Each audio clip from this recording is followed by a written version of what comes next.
प्रिय श्रद्धालु, जय श्री कृष्ण, जय श्री राम, जय श्री राधे राधे, जय श्री महाकाल।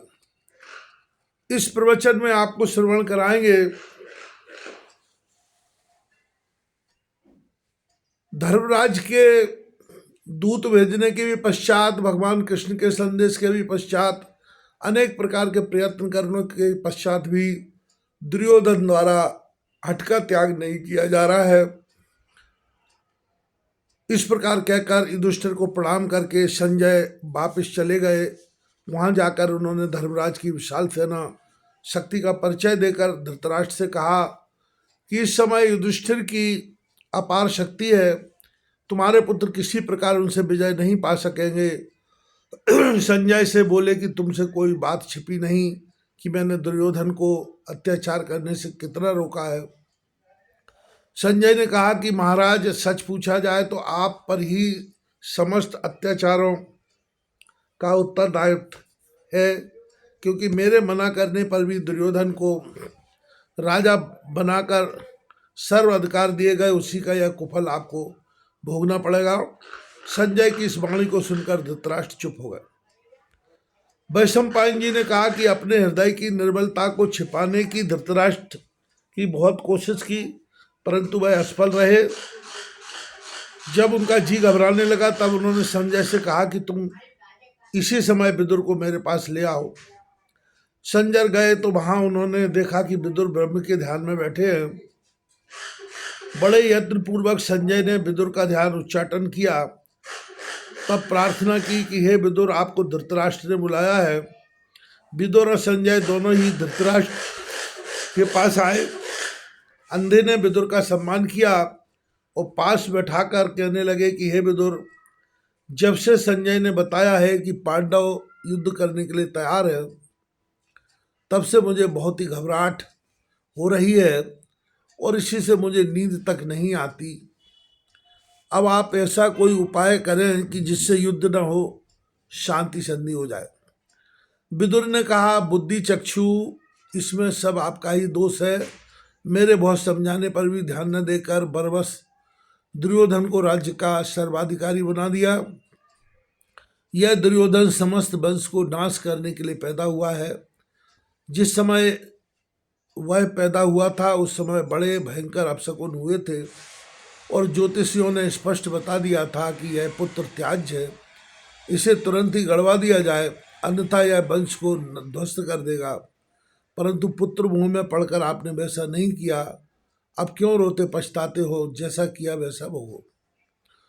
और यह भी सत्य है कि वह अर्जुन, जिसने समस्त यक्षों को परास्त कर कुबेर को बांध लिया था, जिसने ऐरावत हाथी को भी जमीन पर उतार लिया, पवन पुत्र मित्र बनकर जिसकी सदा रक्षा करते हैं, तथा अखिल भुवनेश्वर दुष्ट दलन श्री कृष्ण जी जिसकी सर्वत्र सहायता करते हैं, उसके बाणों से आपके पुत्रों की युद्ध में कोई भी रक्षा न कर सकेगा।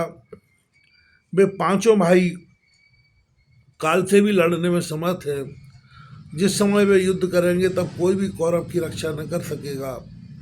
यदि आप अब भी अपने वंश की रक्षा करना चाहते हो तो तुरंत ही पांडवों का अंश वापस कर दो।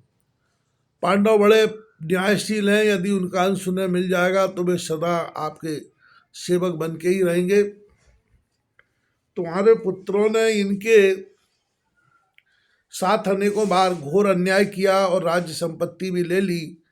यह सच है कि आपके पुत्रों को अभी से बहुत पहले ही अर्जुन और भीम ने मार दिया होता, परंतु धर्मराज उन्हें ऐसा करने से सदैव वर्जित करते रहते हैं। यदि आज आप उनका राज्य अंश लौटा दोगे तो फिर आपका कोई भी अनिष्ट नहीं कर सकेगा।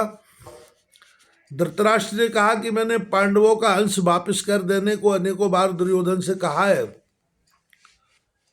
परंतु वह मूर्ख मेरी बात मानने के लिए तैयार नहीं है। इसलिए हे विदुर, तुम भी उसे एक बार समझाने का प्रयास करो। संभव है तुम्हारे ही सदुपदेश का उस पर अनुकूल प्रभाव पड़े। संजय के द्वारा उसी समय दुर्योधन को धृतराष्ट्र ने बुलवाया।